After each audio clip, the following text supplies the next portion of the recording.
2024 ഇറങ്ങിയ ഒരു action science fiction സിനിമയാണ് എലവേഷൻ. പെട്ടെന്നൊരു ദിവസം ഭൂമിക്കടിയിൽ നിന്നും വിചിത്രമായ കുറെ രാക്ഷസ ജീവികൾ പുറത്തുവന്നു. നിസ്സാര സമയം കൊണ്ട് അവ മനുഷ്യരാശിയെ മൊത്തം വംശനാശത്തിന്റെ വക്കിലെത്തിച്ചു. അവശേഷിച്ച മനുഷ്യര് അവയിൽ നിന്നും അതിജീവിക്കാൻ ശ്രമിക്കുന്നതും ആ ജീവികളെ നശിപ്പിക്കാനുള്ള മാർഗങ്ങൾ കണ്ടെത്താൻ നോക്കുന്നതും അതിനിടയിൽ സംഭവിക്കുന്ന സാഹസികതകളുമൊക്കെയാണ് സിനിമയുടെ ഇതിവൃത്തം.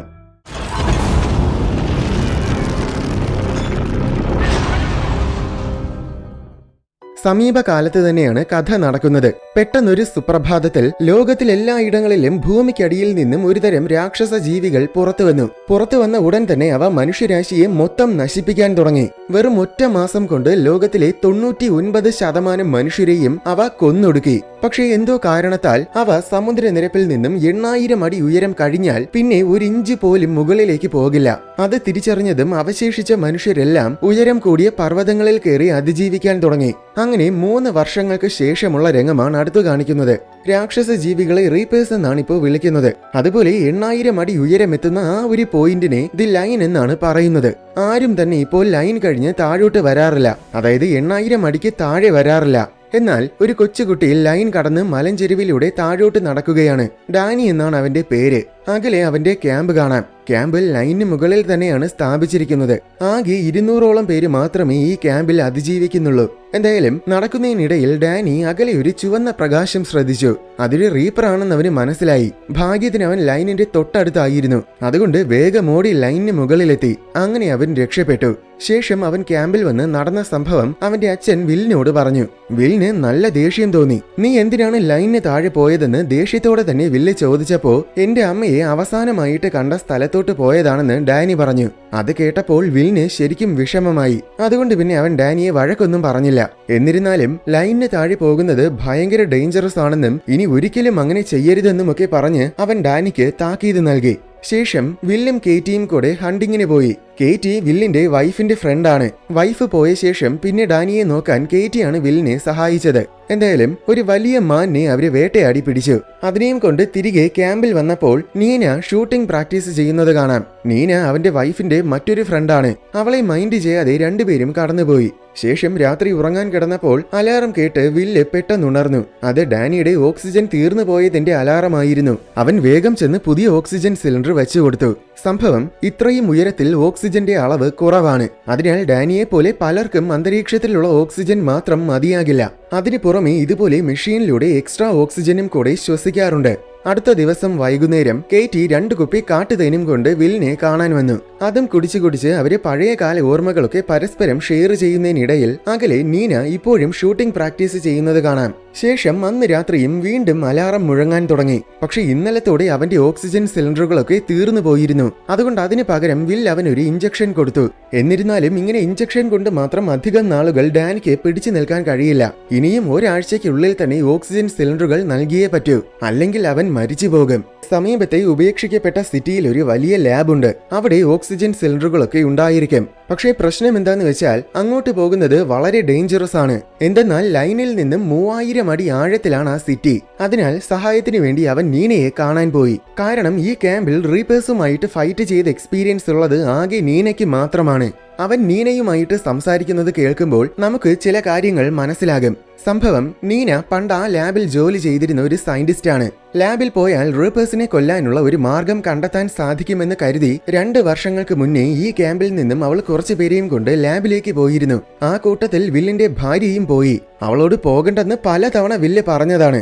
എന്നിട്ടും അത് കേൾക്കാതെ അവളും പോയി. പക്ഷെ ലാബിലെത്തുന്നതിന് മുന്നേ അവരെ റീപ്പേഴ്സ് ആക്രമിച്ചു.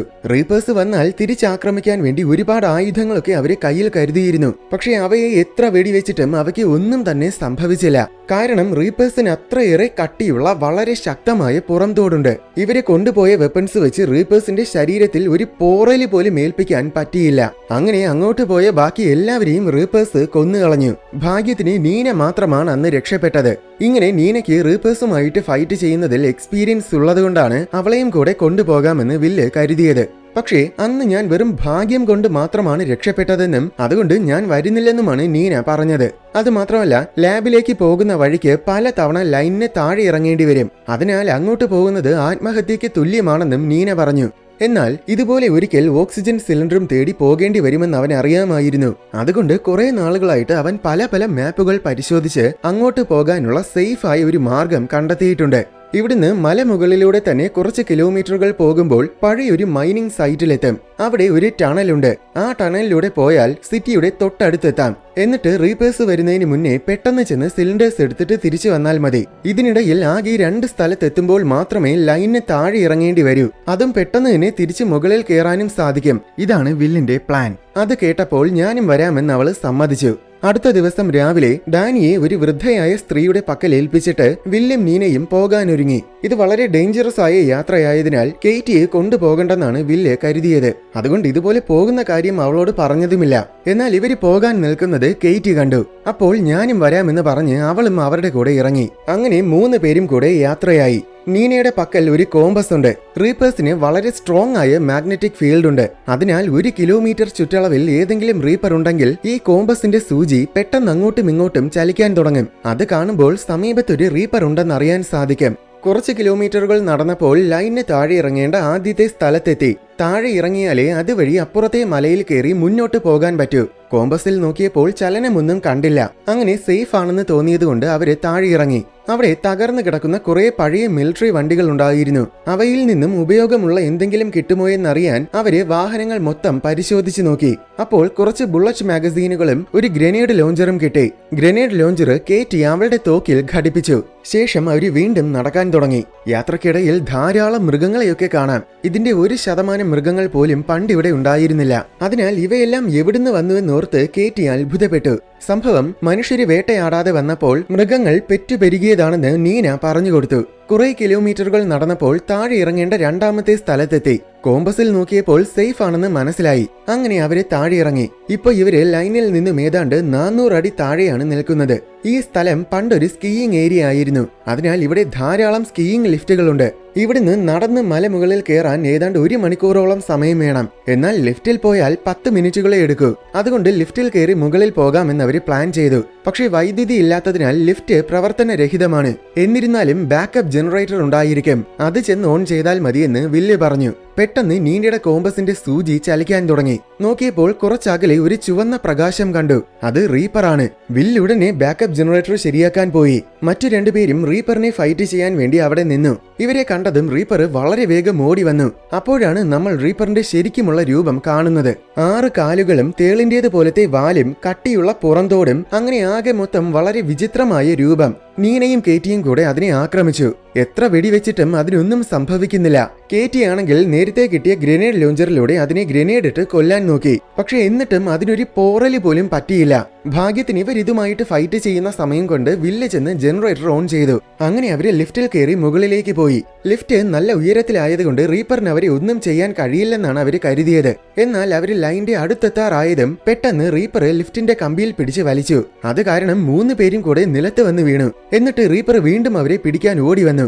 അവരും വേഗം മുകളിലേക്ക് ഓടി. അവസാനം റീപ്പർ അവരുടെ തൊട്ടടുത്തെത്തിയതും അവര് ലൈൻ കടന്നു. ജസ്റ്റ് മിസ്സിനാണ് അവര് രക്ഷപ്പെട്ടത്. ശേഷം അവര് നടന്ന് മലമുകളിലെത്തി.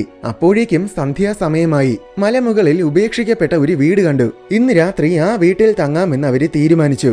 അങ്ങനെ അവരവിടെ കയറി ആഹാരമൊക്കെ റെഡിയാക്കി കഴിച്ചു. ശേഷം 3 പേരും കൂടെ ഇരുന്ന് സംസാരിക്കാൻ തുടങ്ങി. അവരുടെ സംഭാഷണത്തിൽ നിന്നും നമുക്ക് ചില കാര്യങ്ങൾ മനസ്സിലാകും. റീപ്പേഴ്സ് വന്നയുടൻ തന്നെ ആദ്യം മനുഷ്യരെ മൊത്തം കൊന്നൊടുക്കാനാണ് തുടങ്ങിയത്. അവയെക്കുറിച്ച് റിസർച്ച് ചെയ്യാനുള്ള സമയം പോലും മനുഷ്യർക്ക് കിട്ടിയില്ല. അതിനു മുന്നേ 99% മനുഷ്യരെയും അവ കൊന്നൊടുക്കി. പക്ഷെ ഇത്രയേറെ മനുഷ്യരെ കൊന്നിട്ടും ഒരൊറ്റ മൃഗത്തെ പോലും അവ ഇതുവരെ കൊല്ലുന്നത് കണ്ടിട്ടില്ല. അതുമാത്രമല്ല, അതിനേക്കാൾ വിചിത്രമായ കാര്യം എന്താന്ന് വെച്ചാൽ അവ മനുഷ്യരെ തിന്നുന്നതും ഇതുവരെ ആരും കണ്ടിട്ടില്ല. അങ്ങനെയെങ്കിൽ മനുഷ്യരെ കൊല്ലുക എന്ന ഒരേ ഒരു ഉദ്ദേശം മാത്രമേ അവയ്ക്കുള്ളൂ. മറ്റൊരു കാര്യം, മനുഷ്യരെ ശ്വസിച്ച് പുറത്തുവിടുന്ന CO2 ട്രാക്ക് ചെയ്താണ് അവര് മനുഷ്യരുള്ള സ്ഥലം കണ്ടുപിടിക്കുന്നത്. അവയുടെ തലയിൽ ചില ടെന്റക്കിൾസ് ഉണ്ട്. അത് വെച്ചാണ് അവര് CO2 ട്രാക്ക് ചെയ്യുന്നത്. ഇതല്ലാതെ അവയെക്കുറിച്ച് വേറെ ഒന്നും തന്നെ ഇതുവരെ ആർക്കും മനസ്സിലാക്കാൻ സാധിച്ചിട്ടില്ല. എന്നിരുന്നാലും ഒരിക്കൽ നമ്മൾ അവയെ നശിപ്പിക്കാനുള്ള മാർഗം കണ്ടെത്തുമെന്നാണ് കേറ്റി പറയുന്നത്. അടുത്ത ദിവസം രാവിലെ അവര് വീണ്ടും യാത്ര തുടർന്നു. കുറച്ചു മണിക്കൂറുകൾക്കുള്ളിൽ വില്ല് പറഞ്ഞ മൈനിങ് സൈറ്റിലെത്തി. അവിടെ വില്ല് പറഞ്ഞതുപോലെ ഒരു ടണലുമുണ്ട്. ഏതാണ്ട് 4 കിലോമീറ്ററാണ് ഈ ടണലിന്റെ ദൂരം. ടണലിന്റെ മറുവശം ചെന്ന് അവസാനിക്കുന്നത് സിറ്റിക്ക് സമീപമുള്ള ഒരു മലയിലാണ്. പക്ഷെ ഒരു പ്രശ്നം എന്താന്ന് വെച്ചാൽ അടഞ്ഞ സ്ഥലത്ത് നീനയുടെ കോമ്പസ് വർക്കാകില്ല. അതായത് ടണലിൽ കയറി കഴിഞ്ഞാൽ പിന്നെ റീപ്പേഴ്സ് വരുന്നുണ്ടോ എന്നറിയാൻ സാധിക്കില്ല. എങ്കിലും ഈ ടണലിൽ തുടങ്ങുന്നത് മുതൽ അവസാനിക്കുന്നത് വരെയും ലൈനിന് മുകളിൽ തന്നെയാണ്. അതുകൊണ്ട് പേടിക്കാനൊന്നുമില്ലെന്നാണ് വില്ല് പറഞ്ഞത്. അങ്ങനെ അവര് ടണലിലൂടെ നടക്കാൻ തുടങ്ങി. പക്ഷെ അവസാനം മറുവശത്തെത്താറായതും ടണല് അടച്ചിട്ടിരിക്കുകയാണ്. ഇനി മറുവശത്തെത്താൻ ആകെ 200 മീറ്റേഴ്സ് മാത്രമേ ബാക്കിയുണ്ടായിരുന്നുള്ളൂ. ഭാഗ്യത്തിന് ടണലിന് പല പല നിലകളുണ്ട്. ഇപ്പോൾ ഇവര് നിൽക്കുന്നത് ഏറ്റവും മുകളിലുള്ള 9ാമത്തെ നിലയിലാണ്. താഴത്തെ നിലയിൽ ഇറങ്ങിയാൽ മാത്രമേ ഇനി ഈ ടണലിൽ നിന്ന് പുറത്തു കടക്കാൻ പറ്റൂ. എന്നാൽ അതിലൊരു പ്രശ്നമുണ്ട്. 9ാമത്തെ നില തന്നെ 8010 അടി ഉയരത്തിലാണ്. ഇനി 8ാമത്തെ നിലയിൽ ഇറങ്ങിയാൽ ലൈനിന് താഴെയായി പോകും. അടിയിലത്തെ നിലകളിലൂടെ റീപ്പേഴ്സ് അകത്ത് കയറാനുള്ള സാധ്യതയുണ്ട്. അതുകൊണ്ട് താഴെ ഇറങ്ങുന്നത് ഭയങ്കര ഡേഞ്ചറസ് ആണ്. എന്നിരുന്നാലും ഓക്സിജൻ സിലിണ്ടറുകളും കൊണ്ടേ വില്ലിന് തിരികെ പോകാൻ കഴിയൂ. അതുകൊണ്ട് അവൻ എന്തായാലും താഴെ ഇറങ്ങാതെ വേറെ നിവർത്തിയില്ല. അങ്ങനെ രണ്ടും കൽപ്പിച്ച് 3 പേരും കൂടെ താഴെ ഇറങ്ങി. എന്നിട്ട് കുറച്ചു ദൂരം പോയതും പ്രതീക്ഷിച്ചതുപോലെ തന്നെ അവിടെ ഒരു റീപ്പർ വന്നു. 3 പേരും വേഗം ഓടി ഒരു ചെറിയ ഗുഹയിൽ കയറി ഒളിച്ചിരിക്കാൻ നോക്കി. എങ്കിലും റീപ്പർ അവരെ കണ്ടെത്തി. അങ്ങനെ അവര് വീണ്ടും അവിടുന്ന് ഓടി ഓടി അവസാനം പുറത്തു കടക്കാനുള്ള ഒരു ലേഡർ കണ്ടു. പക്ഷേ ലേഡറിൽ കയറാൻ നിന്നതും റീപ്പർ വന്ന് കേറ്റിയെ പിടിച്ച് കൊന്നുകളഞ്ഞു. മറ്റു 2 പേരും ഷോക്കിലായി പോയി. എന്നാലും അവളെ കൊല്ലുന്ന തക്കത്തിൽ അവർക്ക് ഓടി രക്ഷപ്പെടാൻ പറ്റി. അവളെ ഓർത്ത് കരയാനൊന്നും സമയമില്ലാത്തതിനാൽ അവര് വീണ്ടും യാത്ര തുടർന്നു. ഇനിയും പല കിലോമീറ്ററുകൾ നടന്നാലേ ലാബിലെത്താൻ പറ്റൂ. അങ്ങനെ നടന്ന് വൈകുന്നേരമായപ്പോൾ അവര് ഉപേക്ഷിക്കപ്പെട്ട ഒരു പട്ടണത്തിലെത്തി. അവിടെ ഒരു വീട്ടിൽ കേടുപാടുകളൊന്നുമില്ലാത്ത ഒരു ട്രക്ക് കണ്ടു. ചെന്ന് നോക്കിയപ്പോൾ അത് വർക്കിംഗ് ആണ്. തൽക്കാലം ഇന്ന് രാത്രി ഇവിടെ തങ്ങാമെന്ന് 2 പേരും കൂടെ തീരുമാനിച്ചു. എന്നിട്ട് അവര് കുറെ നേരം സംസാരിച്ചിരുന്നു. അവരുടെ സംസാരം കേൾക്കുമ്പോൾ നമുക്കൊരു കാര്യം മനസ്സിലാകും. സംഭവം നീന ഇത്രയും നാള് ഷൂട്ടിംഗ് പ്രാക്ടീസ് ചെയ്യുന്നതായിരുന്നില്ല. യഥാർത്ഥത്തിൽ അവള് റീപ്പേഴ്സിനെ കൊല്ലാനുള്ള ഒരു മാർഗം തേടുകയായിരുന്നു. അതായത് റീപ്പേഴ്സിന്റെ ശരീരത്തിൽ വൈദ്യുതി ഉൽപ്പാദിപ്പിക്കാനുള്ള എന്തോ സംവിധാനമുണ്ടെന്നാണ് നീന കരുതുന്നത്. അതുകൊണ്ടായിരിക്കും അവയുടെ പുറം തോടിന് ഇത്രയും കട്ടിയുള്ളത്. അങ്ങനെയെങ്കിൽ വെടിവെക്കുന്ന ബുള്ളറ്റ് ചെന്ന് പതിക്കുമ്പോൾ ഉടനെ വൻതോതിൽ വൈദ്യുതി പ്രവാഹമുണ്ടാക്കുന്ന ഒരു സംവിധാനമുണ്ടെങ്കിൽ റീപ്പേഴ്സിനെ കൊല്ലാൻ കഴിയും. അതിന് സഹായിക്കുന്ന ഒരു തരം കെമിക്കലുണ്ട്. വെടിവെക്കാൻ ഉപയോഗിക്കുന്ന ബുള്ളറ്റ്സിലെല്ലാം ആ കെമിക്കലെ തേച്ച് പിടിപ്പിച്ചാൽ പിന്നെ വെടികൊള്ളുന്നതും റീപ്പറിന്റെ ശരീരത്തിൽ വൻതോതിൽ വൈദ്യുതി പ്രവാഹമുണ്ടാകും. അങ്ങനെ അത് കാരണം അത് പൊട്ടിച്ചിതറി കൊല്ലപ്പെടും. പക്ഷെ ഇതൊക്കെ നീനയുടെ ഒരു സിദ്ധാന്തം മാത്രമാണ്. ഇതുവരേക്കും അവൾക്ക് ആ കെമിക്കല് കൃത്യമായിട്ട് നിർമ്മിക്കാൻ സാധിച്ചിട്ടില്ല. എല്ലാ ദിവസവും പല പല രീതിയിൽ കെമിക്കൽസ് ഉണ്ടാക്കിയിട്ട് അത് ബുള്ളറ്റിൽ തേച്ച് പിടിപ്പിച്ച ശേഷം വെടിവെച്ച് പരീക്ഷണം നടത്തുമായിരുന്നു. അതാണ് അവള് ഷൂട്ടിംഗ് പ്രാക്ടീസ് ചെയ്യുന്നതായിട്ട് നമ്മൾ കണ്ടത്. ലാബിൽ അപൂർവമായ ചില എലമെന്റ്സ് ഉണ്ട്. അത് വെച്ച് കൃത്യമായ കെമിക്കൽസ് ഉണ്ടാക്കി പരീക്ഷണം വിജയമാക്കണമെന്നതാണ് അവളുടെ ഇപ്പോഴത്തെ ലക്ഷ്യം. അതിനു വേണ്ടിയിട്ടാണ് അവൾ വില്ലിന്റെ കൂടെ വന്നത് തന്നെ. ഇതേ കാര്യത്തിന് വേണ്ടിയിട്ടാണ് പണ്ടും ഇവള് കുറച്ചുപേരെയും കൊണ്ട് ലാബിൽ പോകാൻ ശ്രമിച്ചത്. അടുത്ത ദിവസം രാവിലെ തന്നെ അവര് വീണ്ടും യാത്രയായി. കുറച്ചു ദൂരം പോയതും അവര് സിറ്റിക്ക് സമീപമെത്തി. ലൈനിന്റെ തൊട്ടടുത്തെത്തിയപ്പോൾ അവിടെ നിന്ന് അവരൊരു നിമിഷം ചുറ്റും നോക്കി. പ്രത്യക്ഷത്തിൽ താഴെ റീപ്പേഴ്സിനെ ഒന്നും കാണാനില്ല. കോമ്പസിലും സേഫ് ആണെന്നാണ് കാണിക്കുന്നത്. അങ്ങനെ അവര് കൂടുതലൊന്നും ആലോചിക്കാതെ സിറ്റിയിലേക്ക് പോയി. വളരെ വേഗത്തിലാണ് വണ്ടി ഓടിച്ചത്. പെട്ടെന്ന് പോയിട്ട് പെട്ടെന്ന് തിരിച്ചു വരണം, അതായിരുന്നു അവരുടെ പ്ലാൻ. അങ്ങനെ അവര് സിറ്റിയിലെ ലാബിലെത്തി. എന്നിട്ട് ഓക്സിജൻ സിലിണ്ടറുകളും തേടി അവിടെ മൊത്തം നടന്നു. നീനയ്ക്ക് ലാബിന്റെ എല്ലാ ഭാഗങ്ങളെക്കുറിച്ചും അറിയാവുന്നത് കൊണ്ട് പെട്ടെന്ന് തന്നെ അവർക്ക് സിലിണ്ടേഴ്സ് കണ്ടെത്താൻ പറ്റി. അങ്ങനെ അവരതെടുത്തുകൊണ്ട് നിൽക്കുന്നതിനിടയിൽ താഴത്തെ നിലയിൽ എന്തോ ശബ്ദം കേട്ടു. സംശയം തോന്നി അവള് കോമ്പസ് നോക്കിയപ്പോൾ സൂചി ഭയങ്കരമായിട്ട് ചലിക്കുന്നുണ്ട്. അപ്പോൾ താഴെ റീപ്പർ എത്തിയെന്ന് മനസ്സിലായി. അതിനാൽ ബാഗ് നിറയെ സിലിണ്ടേഴ്സ് എടുത്തിട്ട് വളരെ വേഗം അവരവിടെ നിറങ്ങി ഓടാൻ നോക്കി. പക്ഷേ ഓടുന്നതിനിടയിൽ റീപ്പർ അവരെ കണ്ടു. അത് പലതവണ അവരെ ആക്രമിച്ചു. ഒടുവിൽ ഒരിടത്തെത്തിയപ്പോൾ വില്ലിനെ റീപ്പർ വാലുകൊണ്ട് പിടികൂടി. നീന പെട്ടെന്നൊരു പിക്കാക്സ് എടുത്ത് അതിന്റെ വാലിൽ വെട്ടി. അതിനൊന്നും സംഭവിച്ചില്ല. പക്ഷെ അത് വില്ലിന്റെ പിടുത്തം വിട്ടു. പിന്നെ അവര് വീണ്ടും അവിടെ ഓടി. എന്നാൽ ഓടി ഓടി പുറത്തു കടക്കാൻ പറ്റാത്ത ഒരു മുറിയിലാണ് അവര് ചെന്നുപെട്ടത്. അങ്ങനെ അവരവിടെ ട്രാപ്പായി പോയി. നോക്കിയപ്പോൾ അവിടെ കുറെ ഓക്സിജൻ ടാങ്കുകൾ ഇരിക്കുന്നത് കണ്ടു. അപ്പോഴാണ് വില്ലിന് ഒരു ഐഡിയ തോന്നിയത്. റീപ്പർ ടാങ്കിന്റെ അടുത്തെത്തിയതും അവൻ ടാങ്കിൽ വെടിവെച്ചു. അപ്പോ അവിടെ വലിയൊരു പൊട്ടിത്തെറി ഉണ്ടായി. അതിന്റെ ആഘാതത്തിൽ റീപ്പർ ജനാലയും തകർത്ത് തെറിച്ചു ചെന്ന് പുറത്തു വീണു. നോക്കിയപ്പോൾ അത് അനങ്ങുന്നില്ല. എന്നിരുന്നാലും അത് ചാകാൻ യാതൊരു സാധ്യതയുമില്ല. അധികം വൈകാതെ അത് ഉണരും. അതിനു മുന്നേ നമുക്ക് ഇവിടുന്ന് പോകാമെന്ന് വില്ല് പറഞ്ഞു. പക്ഷെ എന്റെ ലാബിൽ ചെന്ന് പരീക്ഷണം നടത്തിയിട്ട് പോകാമെന്നാണ് നീന പറയുന്നത്. ഇനി അതിനൊന്നും സമയമില്ല, നമുക്ക് എത്രയും പെട്ടെന്ന് ഇവിടുന്ന് രക്ഷപ്പെടണമെന്ന് വില്ല് പറഞ്ഞു.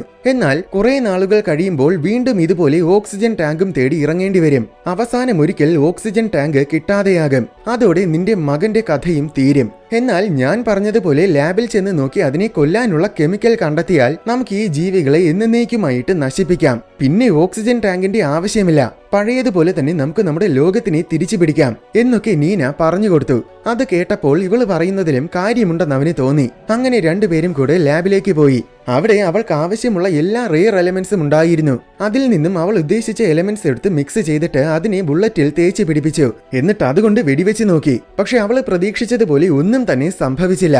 രണ്ടുപേരും ആകെ നിരാശയിലായി. എന്നിരുന്നാലും ഇനിയും മിക്സ് ചെയ്ത് പരീക്ഷിക്കാനായിട്ട് ഇവിടെ നിരവധി എലമെന്റ്സ് ഉണ്ട്. അതെല്ലാം പരീക്ഷിച്ച് നോക്കിയേ പറ്റൂന്ന് നീന തീരുമാനിച്ചു. എന്നാൽ അതിന് ഇനിയും കുറച്ച് സമയം കൂടെ വേണം. പക്ഷെ അതിനു മുന്നേ ഇവിടെ റീപേഴ്സ് വരാനുള്ള സാധ്യതയുണ്ട്.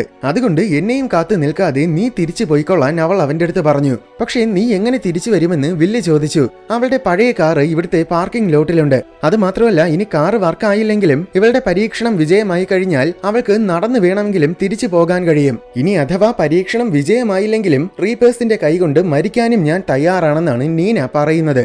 അങ്ങനെ വേറെ നിവർത്തിയില്ലാതെ അവളെ ഉപേക്ഷിച്ചിട്ട് അവൻ വണ്ടിയിൽ കയറി വേഗം തിരിച്ചുപോയി.